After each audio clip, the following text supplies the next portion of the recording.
تو حرام کی کمائی سے چاہے ہم جتنا بھی صدقہ کریں، جتنا بھی کسی کو دیں، تو یہ تو ایسا ہی ہوا کہ جیسے ایک بندہ پیشاب لے اور اس سے بندہ کہے کہ میں وضو کر لوں، میں اس سے پاک ہو جاؤں، تو ایسا ناممکن ہے، ایسا نہیں ہو سکتا۔ اس لیے ہمیں اس بارے میں سوچنا چاہیے کہ ہمارے معمولات کیسے ہیں۔ کچھ سال پہلے کی بات ہے کہ ایک دفعہ مجھے ریلوے اسٹیشن پر جانا ہوا، تو وزیر آباد ریلوے اسٹیشن سے میں نے کسی کو بٹھانا تھا ٹرین پہ،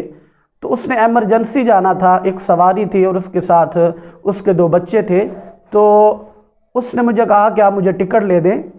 تو میں ریلوے اسٹیشن پر اس کے ساتھ گیا، تو میں نے جہاں پر ٹکٹس کی بکنگ ہوتی ہے، میں نے اس سے کہا کہ کراچی کے لیے کوئی سیٹ ہے؟ تو وہ بھائی صاحب کہنے لگے کہ نہیں،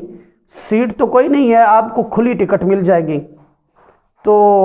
میں نے کہا اچھا ٹھیک ہے، میں سواری سے جنہوں نے جانا ہے ان سے مشورہ کر لوں۔ جیسے ہی میں ان کے پاس آیا تو میرے پیچھے کلی آ گیا، کہنے لگا کہ مولوی صاحب ایسا ہے کہ اگر آپ 500 روپیہ ایکسٹرا دے دیں تو ہم آپ کو سیٹ مہیا کر سکتے ہیں۔ تو میں نے کہا کہ وہ بکنگ والے صاحب تو کہہ رہے تھے کہ سیٹ نہیں ہے، تو وہ کہنے لگا کہ ہم یہاں پر ایسا ہی چلتا ہے۔ تو میں نے اس کو یعنی لیڈیز کو بتایا کہ یہ 500 روپیہ ایکسٹرا مانگ رہے ہیں، تو انہوں نے کہا کہ میں نے جانا ہے، میری مجبوری ہے، آپ ایسا کریں کہ ان کو 500 روپیہ ایکسٹرا جو ہے وہ دے دیں۔ تو پھر 500 روپیہ زیادہ دے کے ان کو سیٹ مل گئی۔ یعنی ہم جس ملک میں رہ رہے ہیں، بدقسمتی سے یہاں کی عوام ایسی ہے، پھر جب اس نے ٹکٹ دے دی نا، تو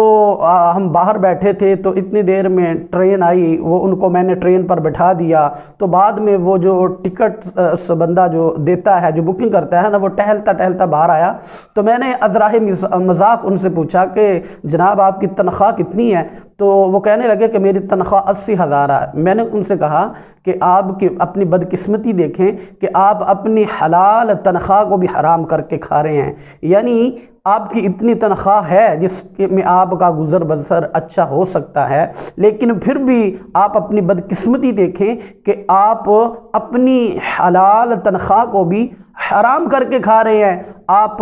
بندوں کو اوپر سے رشوت لے رہے ہیں۔ تو ہماری بدقسمتی ہے کہ ہم ایک ایسے ملک میں رہتے ہیں کہ جہاں پر بندہ ظالم ہے کہ وہ اپنے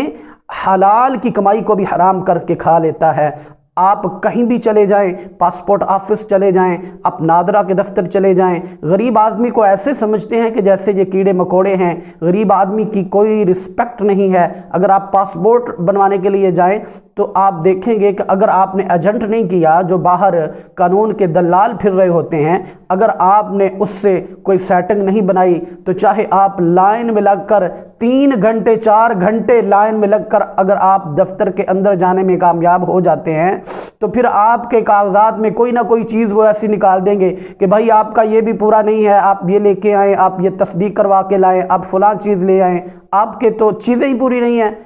اگر آپ ایجنٹ کو پیسے دے دیں تو پھر وہ جناب کہیں گے کہ اندر جا کے آپ نے گوہر صاحب سے مل لینا، آپ کا کام فٹافٹ ہو جائے گا۔ تو یہ ہمارے ملک کی بدقسمتی ہے کہ ہمارے ہاں نظام ایسا ہے کہ ہمارے ہاں لوگوں کو خوف خدا نہیں ہے۔ اور یہ نظام کس لیے ٹھیک نہیں ہے؟ اس لیے کہ لوگوں کو حلال اور حرام کی تمیز ہی نہیں ہے، یہ پتہ ہی نہیں ہے کہ ہم جو پیسہ جھوٹ بول کے، دھوکہ دے کے، فراڈ کر کے، کسی کا حق مار کے اور اس طرح کے ذرائع سے کما رہے ہیں، وہ پیسہ ہمارے کس کام آئے گا؟ ہم تو اس دنیا سے چلے جائیں گے۔ تو اس کا حل یہ ہے کہ اگر بندوں کے دل میں اللہ کا خوف ہو، خوف خدا ہو، تو پھر یہ چیزیں صحیح ہو سکتی ہیں، ورنہ کوئی بھی حکمراں آ جائے تو ان چیزوں کو درست نہیں کر سکتا، کیونکہ نیچے عوام ہی جب اتنی بددیانت ہے، ہر بندہ خائن ہے۔ آپ کسی ریڑھی والے سے آم لیں، اس کو 500 کا نوٹ تھمائیں اور کہیں کہ جناب مجھے جلدی سے 500 کے آم دے دیں، آپ دیکھیں گے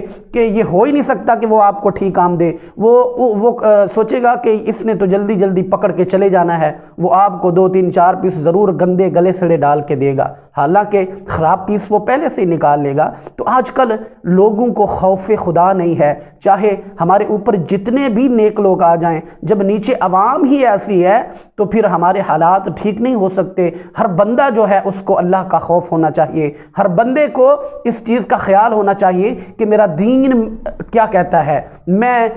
جن کو فالو کرتا ہوں سرکار دو عالم صلی اللہ علیہ وآلہ وسلم جن کی شریعت پر میں عمل کرتا ہوں، اس شریعت میں میرے لیے کیا حکم ہے۔ تو جب ہر بندے کے دل میں خوف خدا ہوگا تو پھر ہو نہیں سکتا کہ ہمارے حالات ٹھیک نہ ہوں۔ تو اس کے لیے سوچئے گا اور اس پر عمل کرنے کی کوشش کیجئے گا، اور اپنی قیمتی آراء سے، قیمتی کمنٹ سے مجھے نوازیے گا۔